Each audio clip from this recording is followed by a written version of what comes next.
எல்லோருக்கும் வணக்கம். எனக்கு ஒன்றும் உடல் நலத்துல இந்த ப்ராப்ளம் இல்லை. நான் தொலைக்காட்சி நண்பர்கள் ஊடக நண்பர்கள் சொல்வது, அதாவது நம்ம ஊர்லலாம் யதார்த்தமா எப்பயுமே ஆஞ்சியோகிராம் பண்ணா ஒன்று ஹார்ட் ப்ராப்ளம் இருக்கும், இல்லை நெஞ்சு வலி வந்திருக்குன்னு அதன் அடிப்படையில் சில பேர் ஒளிபரப்புனீங்க. ஆனால் உண்மை அது இல்லை. அதெல்லாம் வரக்கூடாதுங்கிறதுக்காக நான் முன்னெச்சரிக்கையாக ஆஞ்சியோகிராம் பண்ண. அதில் கடவுள் கிருபையால் 100% ஹார்ட் நல்லா இருக்கு. இன்னும் உறுதியோட நான் தமிழ்நாட்டு மக்களுக்காக, அம்மா மக்கள் முன்னேற்ற கழக தொண்டர்களுக்காக இன்னும் 30 ஆண்டுகள் செயல்பட முடியுங்கிற உறுதியோட நேற்று வெளியில வந்திருக்கேன்.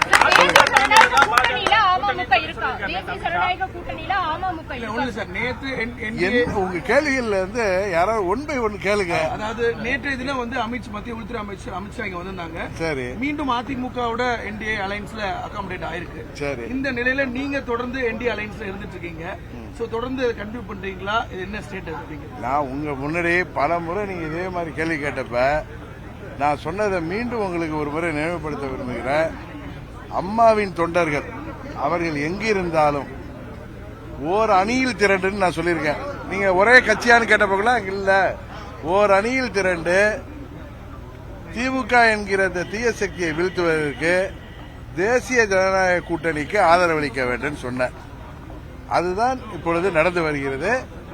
இன்னும் பல கட்சிகள் யாரெல்லாம் திமுகவுக்கு எதிராக இருக்கிறார்களோ, திமுக ஆட்சி தொடரக்கூடாது, மக்கள் விரோத ஆட்சி தொடரக்கூடாது என்று நினைக்கிறார்களோ அனைவரும் தேசிய ஜனநாயக கூட்டணிக்கு ஆதரவளிக்க வேண்டும் என்று சொன்ன. அதுதான் நடந்திருக்கு. இதுக்கு அடுத்த கேள்வி என்ன கேட்கணுமோ கேள்வி. அதாவதுங்க, தேசிய ஜனநாயக கூட்டணிங்கிறது பெரிய சமுத்திரம் மாதிரி. தமிழ்நாடுன்னு வர்றப்ப அம்மாவுடைய கட்சி அதுல தலைமை ஏற்கனவே சொல்லியிருக்காங்க. அதுல என்ன உங்களுக்கு அதுல என்ன பிரச்சனை இருக்கு? நீங்க அந்த தலைமையை ஏத்துக்கிறதுக்கு தயாரா இருக்கீங்களா? நீங்க தான் அது நேற்று உள்துறை அமைச்சர் உங்களுடைய கேள்விகளுக்கெல்லாம் பதில் சொல்லியிருக்காரு. நாங்கள் எல்லாம் தமிழ்நாட்டில் திமுக என்கிற தீய சக்தியை வீழ்த்த வேண்டும் என்கின்ற புரட்சி தலைவர் இதய தெய்வம் அம்மா அவர்கள் வழியில் வந்தவர்கள், அவர்களின் கொள்கைகளை தாங்கிச் செல்பவர்கள். தீய சக்தி திமுகவை வீழ்த்த வேண்டும் என்பதற்காகவும் இந்தியாவின் பிரதமர் மோடி அவர்களின் களத்தை வலுப்படுத்துவதற்காகவும் அவருடைய அணியில் இருக்கோம். இன்னும் சொல்ல போனா பாரத பிரதமர் மோடி அவர்களின் அணியில நாங்கள் இருக்கோம். அதனால திமுகவை வீழ்த்த வேண்டும் என்கிற ஒரே குறிக்கோளோடு செயல்படுகிறோம். உங்களுக்கு எல்லாம் நல்லா ஞாபகம் இருக்கும். 21 சட்டமன்ற பொதுத் தேர்தல் அப்பயே மத்திய உள்துறை அமைச்சர் திரு அமித்ஷா அவர்கள் அப்பொழுது முதலமைச்சராக இருந்த பழனிசாமி அவர்களிடம் என்ன பேசினார் என்பதை நண்பர் OPS அவர்களும் வைத்திலிங்கம் அவர்களும் வெளிப்படையாக சொன்னாங்க. அதையெல்லாம் மனதில் வைத்துக் கொண்டு நீங்கள் புரிந்து கொள்ள வேண்டும். 26 திமுகவை வீழ்த்துவதற்கு அம்மா மக்கள் முன்னேற்ற கழகம் உறுதியாக இருக்கிறது. நாங்கள் தொடர்ந்து செயல்படுவோம். இல்ல இன்னும் யாரும் தொடர்ந்து. இப்போ 26 எலெக்ஷன் ஒரு டஃப்பான எலெக்ஷனா இருக்கும், ஒரு கடுமையான போட்டி இருக்கும்ங்கிற நிலையில இந்த கூட்டணி என்டிஏ அலைன்ஸ் ஒரு பெரிய வெற்றியை பெறக்கூடிய வகையில இருக்கும். இல்ல தேசிய ஜனநாயக கூட்டணியில அங்க வைக்க போகின்ற கட்சிகள் அனைவரும் திமுகவை வீழ்த்த வேண்டும் என்கிற ஒரே நோக்கத்தோடு சுயநலத்தை எல்லாம் விட்டுவிட்டு செயல்படுகின்ற பட்சத்தில் உறுதியாக இந்த திமுக ஆட்சியை வீழ்த்த முடியும் என்பதுதான் எனது 30 ஆண்டு அனுபவத்தில் சொல்றேன். இன்னொரு கொஸ்டின் இருக்கு. உங்க நண்பர் தான், நீங்க பல முறை சொல்லிருக்கீங்க, சேர்மன் நண்பர்னு சொல்லிருக்கீங்க. நேற்று அவரை பற்றி அவர் கேள்வி கேட்கும் போது அதிமுக இன்டர்னல் விஷயம், அதுல எங்களால தலையிட முடியாது, அதிமுக உட்கட்சி பிரச்சனைன்னு மத்திய உள்துறை அமைச்சர் சொல்லியிருந்தார். ஒரு புறம் அவர் நீங்க வேற ஒரு அமைப்பு கட்சி வச்சிருந்தாலும் கூட அவர் ஒரு நண்பர், அவரை இதுல இன்க்ளூட் பண்ணணும் அப்படிங்கிற திரு சஃபீர் அவர்கள் கேட்ட கேள்வியை நானும் நைட்டு பார்த்தேன்.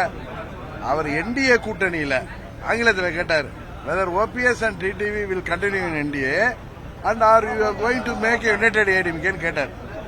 are you going to make a united ADMK கேட்டப்ப அதுக்கு உள்துறை அமைச்சர் சொன்ன பதில நான் பார்த்தேன்.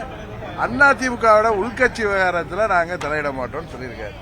அதற்காக OPS அவர்களை கைவிட்டாரு, காலை விட்டாரு அப்படின்னு நீங்க விவாதம் நடத்துவதெல்லாம் உங்களுடைய சொந்த விருப்பம் அல்லது ஆசைதானே தவிர திரு நண்பர் OPS அவர்களை என்றைக்கும் அவர் தனிமைப்படுத்தப்பட மாட்டார். அவர் அம்மாவின் தொண்டர். அம்மாவின் தொண்டர்கள் அனைவரும் ஓர் அணியில் இணைந்து திமுக வீழ்த்துவோம் என்று சொன்னேன். அதில் என்றைக்கும் திரு ஓபிஎஸ் அவர்கள் தனிமைப்படுத்தப்பட மாட்டார் என்ற உறுதியை மாத்திரம் நிறைவேற்ற சொல்றேன். இன்னொன்னு சொல்றேன், நாங்கள் எல்லாம் திரு மோடி அவர்களின் கருத்தை வலுப்படுத்துவதற்காக தேசிய ஜனநாயக கூட்டணியில் சென்றவர்கள். நாங்கள் என்றைக்கும் எங்கள் நிலைப்பாட்டில் இருந்து பின்வாங்க மாட்டோம் என்பதை இந்த நேரத்தில் மீண்டும் சொல்லிக்கொள்கிறேன். ஒருங்கிணைந்த அதிமுக அப்படிங்கிறதுக்கு வாய்ப்பு இல்ல நான் ஏற்கனவே ஒருங்கிணைந்த அதிமுகங்கிறதுக்கு வாய்ப்பு கிடையாது. ஏன்னா ஒரு சிலருக்கு பரந்த மனம் இல்லை. அதனால ஓர் அணியில் திரள வேண்டும் நான் பல முறை சொல்லிட்டு இருக்கேன். கிளிப்பில்ல மாதிரி சொல்லிட்டு வரேன். நீங்க எத்தனை முறை கேள்வி கேட்டாலும் இன்றைக்கு நான் உங்களுக்கு சொல்வது, திமுகவை வீழ்த்த, இந்தியாவுக்கு சிறப்பான ஆட்சி கொடுக்கின்ற மோடியின் கருத்தை வலுப்படுத்த நாங்கள் மோடியின் அவர்களுடன் இருக்கிறோம். நண்பர் பன்னீர்செல்வம் திரு மோடி அவர்களுடன் இருக்கிறார். கூட்டணி அறிவிச்சதுக்கு அப்புறம் திமுக கூட்டணி கட்சிகள்லாம் வந்து தொடர்ந்து விமர்சனம் பண்றாங்க. அதை பத்தி எந்த கூட்டணி? முதலமைச்சர் வந்து விமர்சனம் பண்ணிருக்காரு. ஊழல் தான் இந்த கூட்டணி வந்து தொடர்ந்து தோல்விகளை தான் சந்திச்சிட்டு இருக்கு அப்படின்றத குறிப்பிட்டிருக்காரு. அதாவது 21 இது சரியாக அமைக்கப்பட்டிருந்தால் திரு அமித்ஷா அவர்கள் விரும்பியது போல திமுக இன்றைக்கு ஆட்சிக்கே வந்திருக்க முடியாது. ஒரு சிலரோட சுயநலத்தால அன்றைக்கு அது திமுக ஆட்சிக்கு வருவதற்கு காரணமாயிட்டு. இந்த முறை அந்த தவறு நடக்காமல் மத்திய உள்துறை அமைச்சரும் பாரத பிரதமர் மோடி அவர்களும் அதை சரியாக கையாள்வார்கள் என்று நினைக்கிறேன். அதுபோல கையாள்கிற பட்சத்தில் இந்த ஊழல், மக்கள் விரோத, இந்த போதை மருந்து கலாச்சாரம் பெருகிய இந்த திமுக குடும்ப ஆட்சி உறுதியாக முடிவுக்கு கொண்டு வரப்படும். அதில் நாங்கள் அனைவரும் உறுதியாக இருக்கிறோம்.